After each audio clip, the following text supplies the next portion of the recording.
ChatGPT a annoncé le 12 mai la sortie d'une nouvelle mise à jour qui concerne le web browsing et les plugins. On va tester ça ensemble dans cette vidéo. C'est parti. Donc, au niveau de ChatGPT, donc on a l'interface qui est ici. Il faut savoir que cette mise à jour est accessible uniquement aux utilisateurs payants pour le moment. Et donc, on va tester ça ensemble. Donc, on a ici ChatGPT 4 qui propose maintenant un petit sélecteur qui va nous permettre d'activer le browsing et les plugins. Alors déjà, petite explication. Qu'est-ce que le web browsing ? Le web browsing, ça va être tout simplement d'aller chercher des informations sur Internet et de l'alimenter en suivant par l'intelligence artificielle. Donc finalement, quel est le gros avantage vis-à-vis de ça ? C'est qu'actuellement, ChatGPT était bloqué au 31 septembre 2021. Au niveau des datas, et là on va pouvoir accéder à des datas qui sont beaucoup plus récentes grâce au fait d'aller chercher sur internet. Donc ça c'est le premier avantage, vous allez voir que c'est un peu lent malheureusement pour l'instant, mais je pense que ça va être amélioré dans le futur.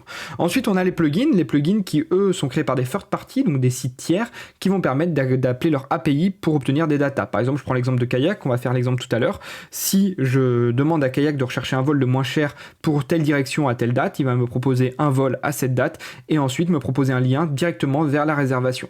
Donc voilà un peu les plugins, il existe tout un tas de plugins, on va le voir aussi, et on va d'abord tester le web browsing. Donc au niveau du web browsing, on se met comme ceci, voilà, donc on coche web browsing, et là on va avoir une question, donc par exemple, vu que c'était bloqué au 31 septembre 2021, si je lui demande combien de buts à Mbappé cette saison, à l'époque il n'était pas capable de me répondre, mais là on va lui dire combien de buts à Mbappé cette saison en Ligue 1, cette saison en Ligue 1, bam.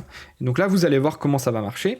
Donc du coup, c'est assez simple. Ça va directement aller browsing de web. Donc ça va faire la recherche sur Internet. Après, vous allez voir que ça va directement, par l'intelligence artificielle, changer un peu ma requête. Voilà, Mbappé but Ligue 1, comme si on recherchait sur Google finalement avec des mots-clés. Donc là, jusque-là, c'est plutôt pas mal. Mais vous allez voir que c'est un peu long, je laisse exprès, je fais pas de cut au montage pour que vous voyez la durée que ça met, je pense que ça dure bien 30 secondes la recherche, peut-être un peu moins, vous voyez c'était un peu plus rapide cette fois-ci. Kylian Mbappé a marqué 26 buts, donc là ce qui est cool c'est qu'on a directement le nombre de buts et on a la petite source où on peut cliquer comme ceci, où on voit qu'il a été sur le site, du coup, bonne question, il a été sur le site Sporting News, qui est un site anglais d'ailleurs, qui va nous dire combien de buts a marqué Mbappé. Donc voilà comment ça marche le web browsing, donc vous pouvez imaginer tout un tas d'applications pour récupérer des datas plus récentes. On va maintenant passer aux plugins. Donc les plugins, il y a un peu plus de choses à dire. Donc en fait, vous avez ici, vous pouvez choisir votre plugin, et donc on va aller voir le plugin store. Donc le plugin store, c'est tous les plugins qui sont accessibles, qu'on peut télécharger à ChatGPT du coup. Donc c'est un peu long à s'afficher, je sais pas pourquoi. Alors, on va peut-être recharger la page, peut-être que ça a bugué. C'est possible, hein. C'est un site quand même qui a beaucoup de demandes ChatGPT, donc hop, plugin store. Évidemment, ça va pas marcher. Ah si, c'est bon. Donc du coup, voilà un peu les plugins. Donc on retrouve des dizaines et des dizaines de plugins. On peut aller voir dans les plus populaires ou les nouveaux.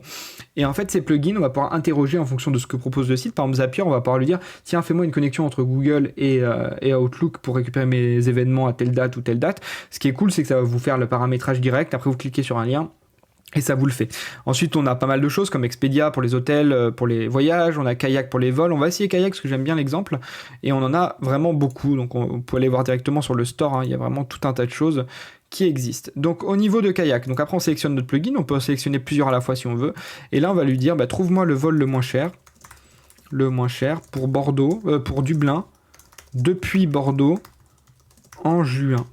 Bon, on va tout simplement lui dire ça. Donc vous allez voir que ça marche un peu comme le web browsing, c'est-à-dire qu'il va venir directement rechercher sur Kayak, voilà, using Kayak. Donc il va appeler l'API de Kayak en fonction du prompt. Alors je suppose qu'en fait, finalement, d'un point de vue code, ah bon là il y a un bug. D'un point de vue code, en fait, il transforme la requête en finalement des paramètres qu'il envoie à Kayak.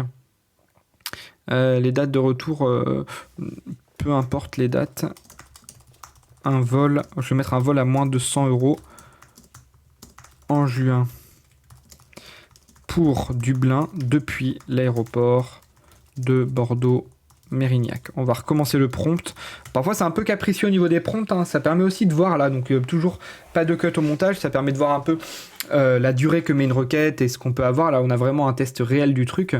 Voilà, n'hésitez pas à mettre en commentaire si vous voulez que je fasse d'autres tests sur ces plugins, si vous avez des plugins que vous voulez tester avant de passer à la version payante. Moi je peux faire des vidéos là-dessus, il n'y a aucun problème, ou même des shorts.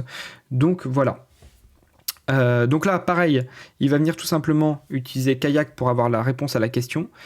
Et hop, donc il va nous trouver le résultat. Donc vous allez voir, il y a vraiment pas mal de plugins qui existent pour tout ça. Ah, j'ai trouvé un vol. Donc là voilà, ça a marché, le prompt a marché, donc ça c'est plutôt cool.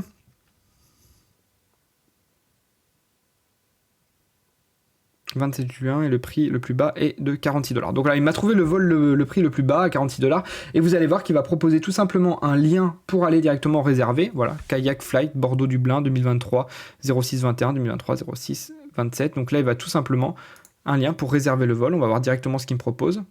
Donc là, voilà, il me met directement le lien à 46$, et donc après, je peux directement aller payer mon vol qui a été proposé par ChatGPT. Voilà, donc c'est plutôt pas mal, les plugins. Donc pour l'instant, ça reste assez lent. Je pense que dans le futur, ça va être vachement amélioré et vachement puissant. N'hésitez pas à mettre en commentaire ce que vous en avez pensé. N'hésitez pas à vous abonner aussi sur YouTube, et je fais aussi des vidéos TikTok où j'ai à peu près 16 000 abonnés. N'hésitez pas à vous abonner, ça fait plaisir d'avoir des vidéos un peu éducatives comme ça. Voilà, donc si vous pouvez vous abonner, moi ça me fait plaisir aussi. Et qu'est-ce que je voulais dire d'autre ? Bah c'est tout, et puis à très bientôt pour la prochaine vidéo.